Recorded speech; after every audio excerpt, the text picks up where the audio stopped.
Can you tell me anything about this room?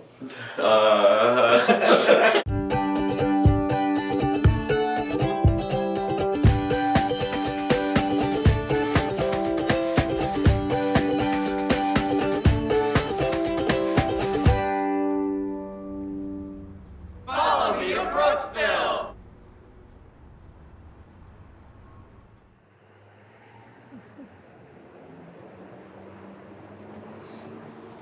Hi, how you guys doing today? Hi, how are you? How are you doing? Good. Glad to meet you. Good. Where'll I be following you guys today?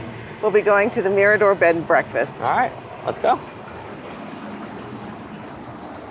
So what do you guys have to offer?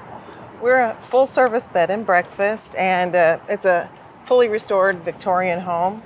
So we have a lot of wedding parties and anniversaries and romantic getaways. So breakfast with a really nice ambiance. Oh, that's awesome. This is beautiful.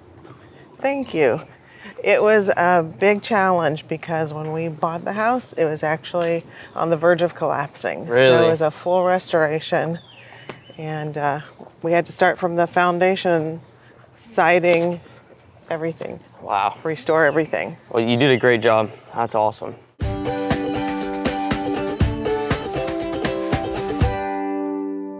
All right, so tell me a little bit about the history.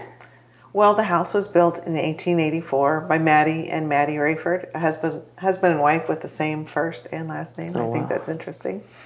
And I've actually been emailed by Maddie Rayford too, so their great-granddaughter is also Maddie Rayford. Oh, wow. Yeah. That is amazing. Yeah, but so the Rayfords built the house, and then it was sold to the Carpenter family. And then in 1905, the Frazee family bought the house, and it was Roland and Katie Frazee. He was the station master. The railroad station is just a block and a half down. Mm-hmm. So he would use the tower to climb up into the tower to watch for trains coming into town. Oh, wow. So the Carpenters sold to the Frazees. They were here from 1905 to the end of the 1990s. Roland and Katie had two daughters, Alice and Mary. They were actually school teachers here in Brooksville. Oh, really? So they lived here until the end of the 1990s.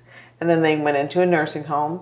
The house sat vacant for a few years until people started vandalizing and stealing antiques. Oh. And so then their daughter then actually sold to the Mackenzie families. Yeah. And the Mackenzies were here from 2000 to 2005. And she did a partial restoration at that time, which saved the house because she re-roofed. But so Mrs. Mackenzie was here until 2005, and then the house sat vacant again. And it was vacant from 2005 to 2018 when we purchased the house. Right. And we then had to do a full restoration. The house was in such disrepair that it was on the verge of collapse.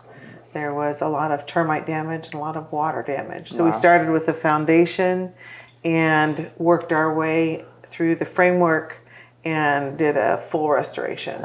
All wow. new electric, all new plumbing, and so basically rebuilt the house. You did a great job. This Thank place you. is beautiful. We did it in a way to try to preserve it and maintain the historical integrity. I think Even you though did it a had great been job. gutted, it still needed to, keep the essence of what it was. Yeah, of course. The neighborhood itself is on the National Register of Historic Places, but the house was not eligible for that because of the condition it was in when we bought it. Oh, wow. But still, we wanted to respect the historic Yeah, of course. integrity of the house. Of course. And then, so, like, what kind of people do you guys bring in? So it's interesting. Yes, we gear towards the wedding venue and for bridal parties, anniversaries, very romantic getaways. But also, too, we have a real mix of people that come and stay. The Good Neighbor Bike Trail is just a block and a half down, actually right by the train depot. So we get a lot of bikers here. And then we have a paranormal investigation that a lot of paranormal investigators like to come and stay. Really? And they do, like, ghost hunting here? They do ghost hunting here. Do they believe that there are ghosts in here? They believe that there are ghosts. I guess that's a common Brooksville thing. It's a very historical area, so if they're going to be anywhere, they're going to be here. That's awesome. Yeah. We do feel that Oh. we have good energy, though, if there's any entities that are Yeah. here or ghosts. They're very good. Yeah, I feel like if I was a ghost, I would want to come here. We like to say that we have happy spirits. Happy spirits. Happy That's awesome. spirits. And then, fun question. Yes. How many chandeliers do you have? Well, you know, we used to argue about it, and I know as a fact we have 15 chandeliers. 15. 15. Wow. I don't know how you And, find the space to put a chandelier in Yeah. 15 places. There's a chandelier in every room in every part of this place. So, and some of them are original to the house. Really? So, and, quite a few we purchased, and well, of course they're vintage or antiques. But there were some that we salvaged when we bought the house. They were still barely hanging. But, That is. you know, those three for sure were here. And we restored some of those as well because they were in disrepair. So. Some of the guest favorites are the one in the kitchen. It's a hand-painted antique. Oh, wow. Cobalt blue glass. And then upstairs in the tower is a Bohemian cut crystal. Oh, wow. The chandelier that I enjoy the most is actually the little chandelier out on the screen porch. It's a milk glass, but when we purchased the house, every single globe had a bird's nest built in it. So we had to have it rewired, restored, and cleaned up quite a bit. But I think one of the globes even still had eggs in the nest. Yeah. Wow. Yeah, they were not viable, but still.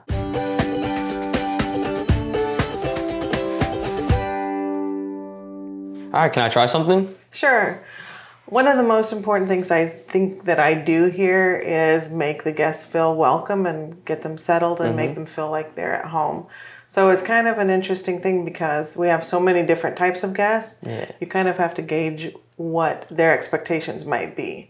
We have the bridal parties, the bikers, the paranormal people. We have business people that just want to relax and don't want to be bothered. We have history buffs that want to know every single detail about the house.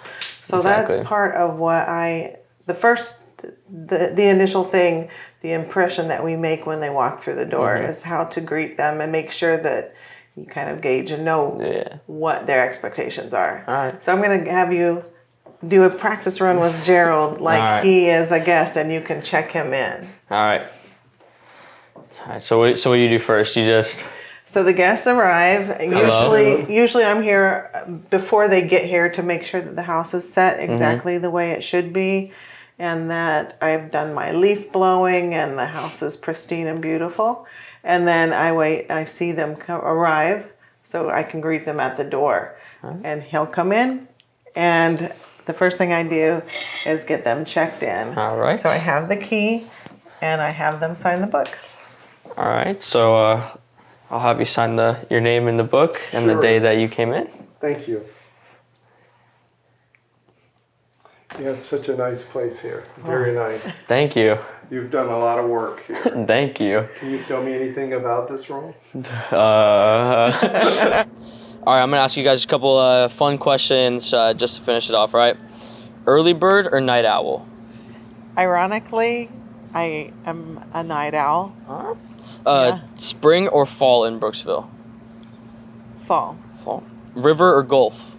River. Sweet tea or lemonade? Unsweet tea. Ooh. Lemonade for me. Lemonade. Gators or Seminoles? Gators. What's playing on your stereo or phone right now?